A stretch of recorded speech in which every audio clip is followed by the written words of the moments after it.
Deciding whether to breastfeed or formula feed your baby is a personal one. Every mother and child is different.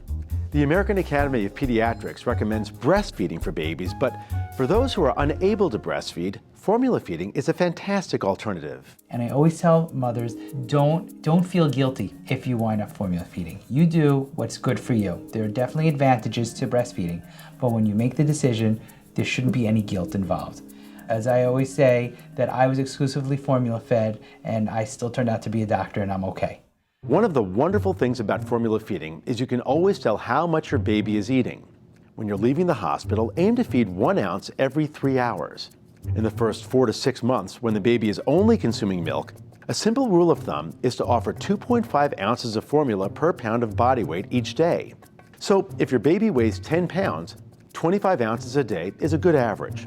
Of course, each baby is different. Some babies want a little more or a little less depending on the day. The type of formula you use will depend on your baby too.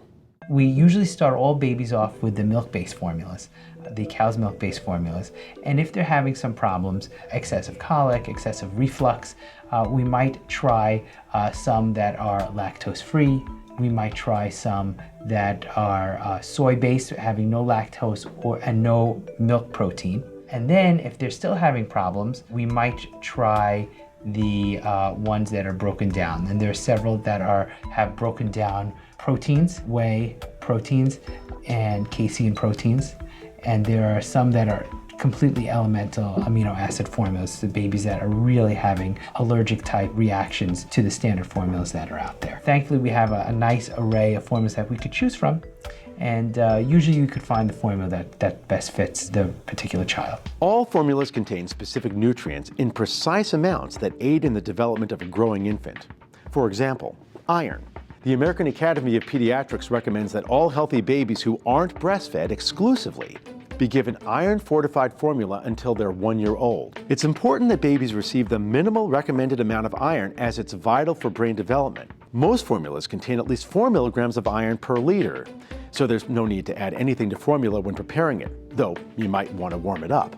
Most babies like the formula to be warm. Not hot, but warm. It doesn't have to be warm, but babies usually will take it better warm. The best trick is if you could get your child to accept formula that's warm, cold, or room temperature, then it doesn't matter where you are, it's easy to give the formula to the baby. When you are heating up the bottle, you always want to heat up in a pot of boiling water or in a bottle warmer, never in the microwave. And the reason for not doing the microwave is the microwave could sometimes heat up the milk in the bottle unevenly.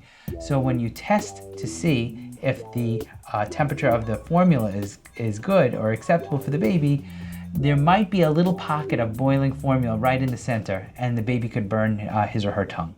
To test the temperature of the milk, just sprinkle a few dots of milk on the inside of your wrist. It's the most sensitive part of your arm, so it's the best to gauge for heat. The milk should feel warm, not hot or cold.